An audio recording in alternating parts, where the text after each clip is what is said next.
Welcome to the CBS Eye on Money Show. It's Tuesday, May 31st. And for many of you, you're coming off a long weekend. For others, you worked right through the weekend. I hope you took some time off.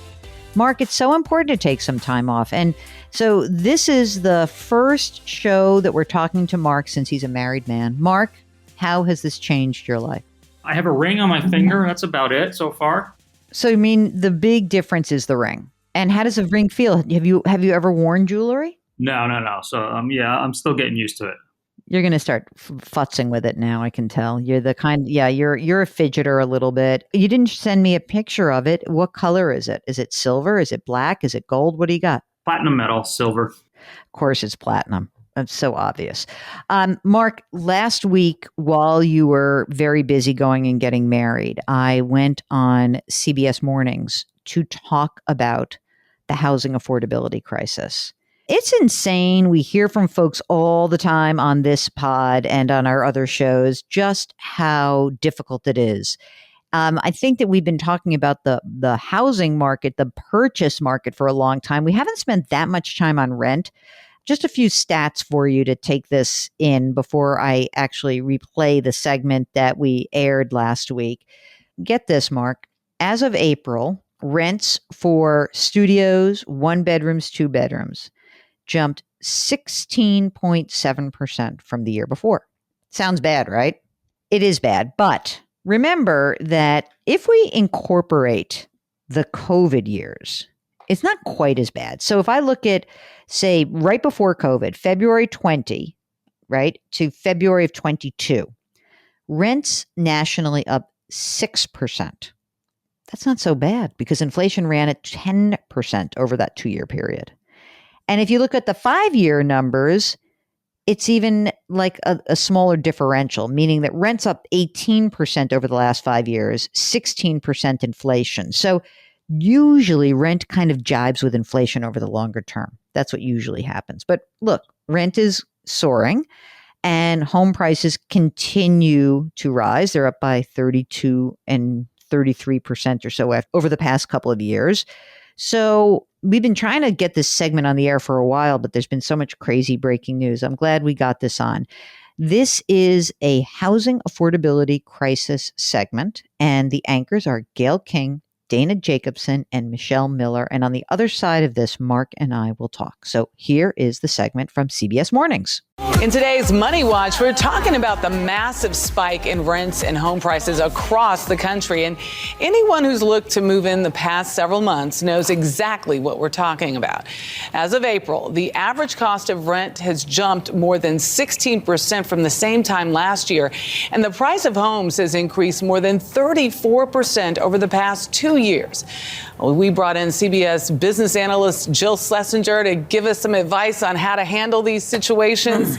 It is not pretty. What's going on here? I mean, this harkens back to like 2005, 6, right before something else happened. You know, a lot of people have been asking me about this very question. Like, wow, if prices are up almost 35% in 2 years, is this actually a housing bubble? Could we see something horrible happen? Things are different. So the good news is that banks haven't gone crazy lending to anybody with a heartbeat. And a lot of people are actually putting more money down to get a home because there have been these bidding wars. So it is daunting and it's tough. But I think from a housing bubble burst perspective, we're probably not looking at that. But I think price increases are going to slow down. And I do think there are some markets that might even see declines in the near term. But why are they going up in the first place? Why are they So, you know, it is a supply and demand issue, right? So we know that coming into COVID, there weren't a lot of homes for sale. And this is actually an echo of the 2008-2009 crash because all these builders put homes up and they got killed. They really needed to build more homes, but there was no financing. So we come in short of homes. COVID hits, and what happens? Boom, everybody says, get me out of my small space. I'm working from home. Yes. And they drive prices up. So it's been a supply and demand problem. It seems everything is blamed on COVID. You know, it's COVID. Yeah, but say your lease is coming up and you're up for renewal. What are your options? Well, I think this is an important moment because when we talk about housing, that's one part of the economy, but renting is a lot of people, and a lot of people can't afford to buy a home, and they are facing these near 17% increases from a year ago. Now, let's put that in context for a second, because there's actually a weird COVID part of this too. During COVID, rents went down. Yeah. And so now, huge deals. right. And so that now a lot of landlords say to me, hey, I got to catch up. Like, I had 2 years where I couldn't get this. So let's say your lease is coming up. First thing you actually want to do, go to your landlord. Say, I love it here. I want to stay here. I am a good payer. I'm so great. Okay, let's just say the landlord's like, well, too bad. Too bad. Yes. So that now you start to say, well, can I lock in a longer period of time for my lease instead of 1 year, maybe 2 years? Could you delay the increase maybe till later in the year? Maybe you're going to get some more money. Maybe you can get some appliances. Are they open to that? A lot of them are, especially a lot of the smaller landlords, because they don't want to see turnover. Before you tell your landlord to beat it with that, remember, it's expensive to move. So I would be very careful. Even when you're buying, Jill, that idea of moving now or wait, and you play this game. I have friends who are doing it right now. What's the advice? Do you wait? Do you stay? There's a really weird moment where we're in right now, because not only are prices high, but we also know mortgage rates have increased dramatically. So we were below 3% for a 30-year fixed rate mortgage. We're now above 5%. That's made the cost of ownership much higher by more than about $6,300 for the median household in the median home. So that's a lot. So here's the deal. If you're going to buy, you still have to run the numbers. You're not off the hook. If you can afford higher mortgage rates, sure, you can make this work. I think that most people are dissuaded just because there aren't so many homes for sale, and it's just a bummer. You're going to spend your whole summer going to open houses over and over. I know it's tough, but again, look at that rent, because one of the adverse effects of inflation is rents can go up even more. So your fixed cost of housing is different than your variable cost for a rent. Go ahead. No, I was just going to say, you're talking about interest rates. I remember when 5% was a deal. And now Yes. we're talking about, but I mean, at some point with interest rates rising, do you see a cap? Well, we are actually seeing a slowdown in housing activity. We got all this new data out in the last week on housing market numbers for existing and new homes. And definitely activity is slowing down, mortgage applications slowing down. But you're right. I mean, for a lot of households, 5% isn't so bad. And also, we know a lot of people who already own homes and they're trading, maybe they're trading up. Yeah. They're putting a lot of money down. They have got a lot of equity in their homes. Right. And when they make the move, they may not need such large mortgages. So that's a good thing. One last bit here. When you think about mortgages, remember in the bad old days when we were doing the housing crisis, we talked about adjustable rate mortgages, interest. Well, they're coming back. Are they? And because people are really freaking out that prices are up and I can't afford these fixed rates, I would be careful. Because remember, what is the lesson of the housing crisis of the 2000s? You don't get into a mortgage that you cannot afford over the long term. And those things can jump on you. So just be careful out there and maybe relax. Have a good summer. I remember when I went to go buy my first house, I thought if you have the mortgage payment, you're good. And then they said, well, you have to have a deposit. I go, well, where am I supposed to get that from? And they said, oh, you're not supposed to have that? Primary mortgage insurance and Yes, all the other things. Do you have a mother and a father, ma'am? exactly. Thank you, Jill. Thank you. Okay, so Mark, it just so happens that a zillion people contact us all the time about the idea of buying and renting, and all of this is so tough. So we thought it might make sense for us to give you a real life example of how you start thinking about the housing affordability crisis. So Mark, who are we talking to right now? We have a young couple from the suburbs of New York City, Lois and Clark. Ha ha ha. You mean that's not their real names? I get it. Okay, so we're going to talk to Lois and Clark right now about their housing choices. If you have a housing choice that you're ready to make, just give us a shout. Go to JillOnMoney.com, click the Contact Us button. Okay, here is the conversation Mark and I had with Lois and Clark about housing. Welcome to the program, Lois and Clark. How are you guys? We're doing well. All right. Well, so how can we help you guys out? What's going on?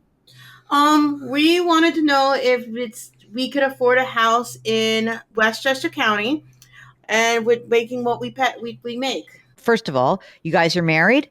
Yes. Do you have kids? Yes. One kid, a 3-year-old. Okay. And how old are you guys? I am 37. Yeah, I'm 38. Okay. Do you think you'll have more kids, by the way? Yes, that's actually one of the questions we have.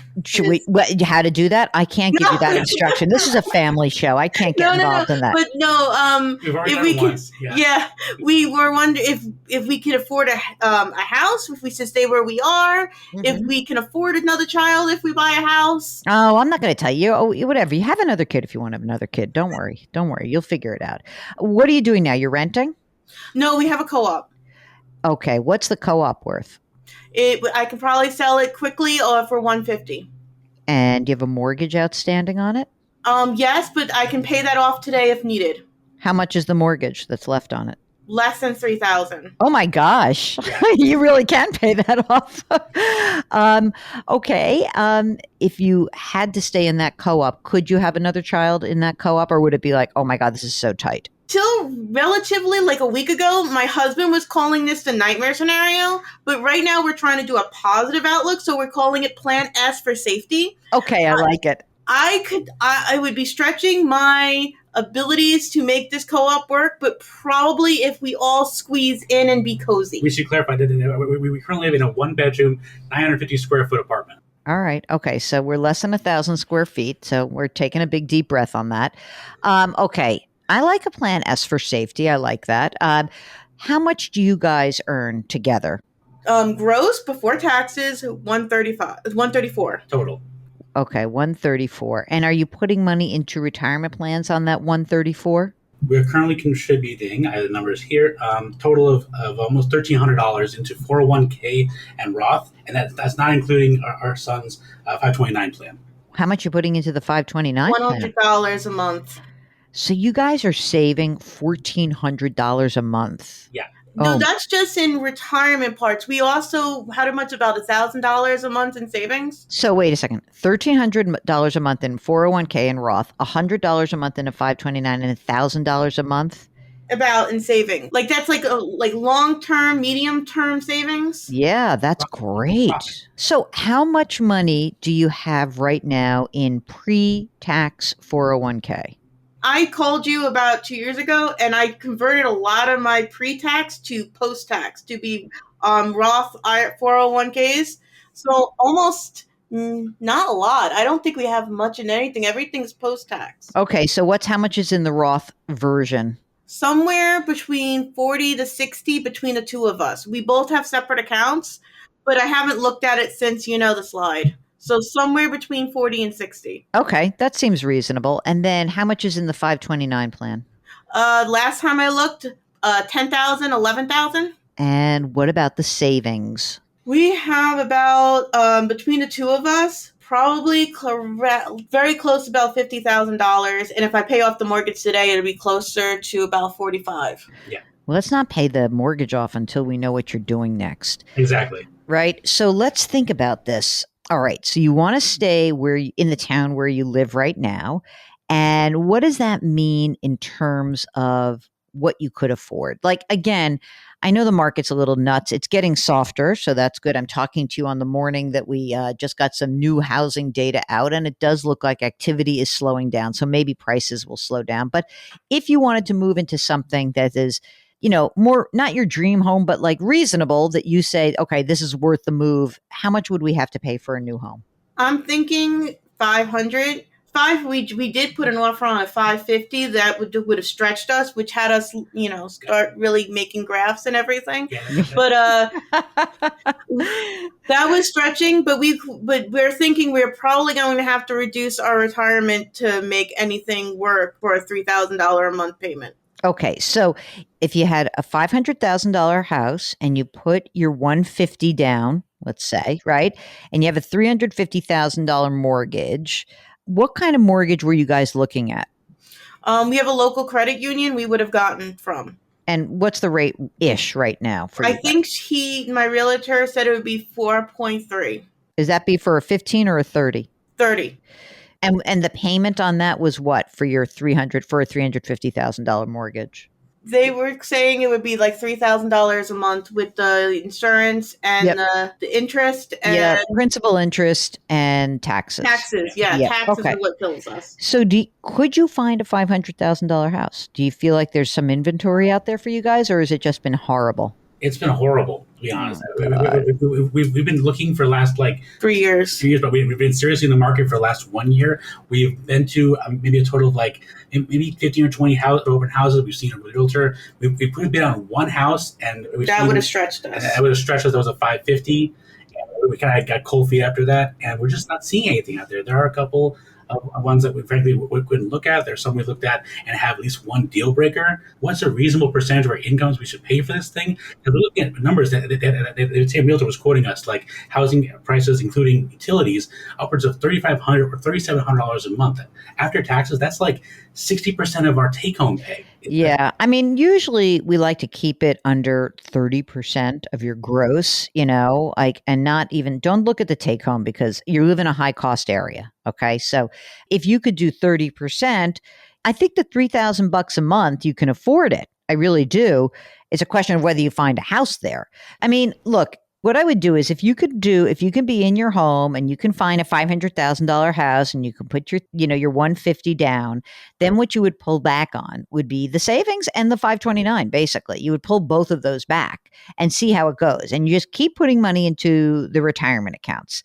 And then you kind of absorb your costs, and then you can restart the 529 or the savings anytime. You really can. But we need that $1,100 just to see how things go. Plus, if you have another kid, it's going to be expensive. You're not going to be able to save as much money.